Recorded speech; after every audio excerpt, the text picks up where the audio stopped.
Fury from the Deep is a title that implies that there would be some sort of sea monster.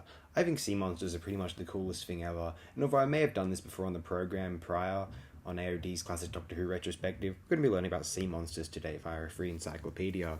Sea monsters are beings from folklore believed to dwell in the sea and often imagined to be of immense size. Marine monsters can take many forms, including sea dragons, sea serpents, or tentacled beasts. They can be slimy and scaly and are often pictured threatening ships or spouting jets of water. The definition of a monster is subjective. Further, some sea monsters may have been based on scientifically accepted creatures, such as whales and types of giant and colossal squid. Sea monster accounts are found in virtually all cultures that have contact with the sea. For example, Avienus relates of Carthaginian explorer Himilco's voyage. Their monsters of the deep, and beasts swim amid the slow and sluggishly crawling ships. Sir Humphrey Gilbert claimed to have encountered a lion-like monster with glaring eyes on his return voyage, after formerly claiming St. John's, Newfoundland, 1583, for England. Another account of an encounter with a sea monster comes from July in 1734. Hans Egede, a Dano-Norwegian missionary, reported that on a voyage to Godfab on the western coast of Greenland, he observed a most terrible creature, resembling nothing they saw before. The monster lifted its head so high that it seemed to be higher than the crow's nest on the mainmast.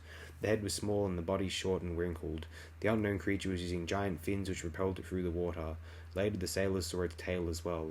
The monster was longer than our whole ship. Ellis 1999 suggested the Egede monster might have been a giant squid.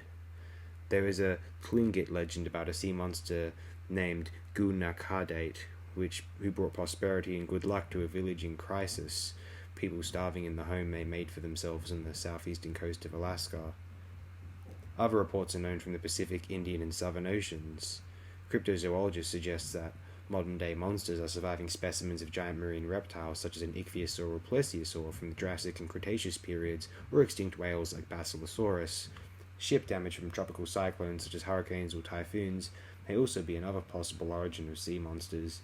In 1892, Anthony Cornelius Eldemans, then director of the Royal Zoological Gardens at The Hague, saw the publication of his The Great Sea Serpent, which suggested that many sea serpent reports are best accounted for as a previously unknown giant long-necked pinniped seal.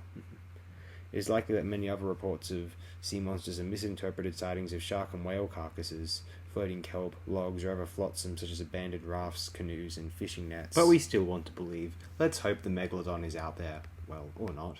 Thanks again, everyone. I appreciate it very immensely.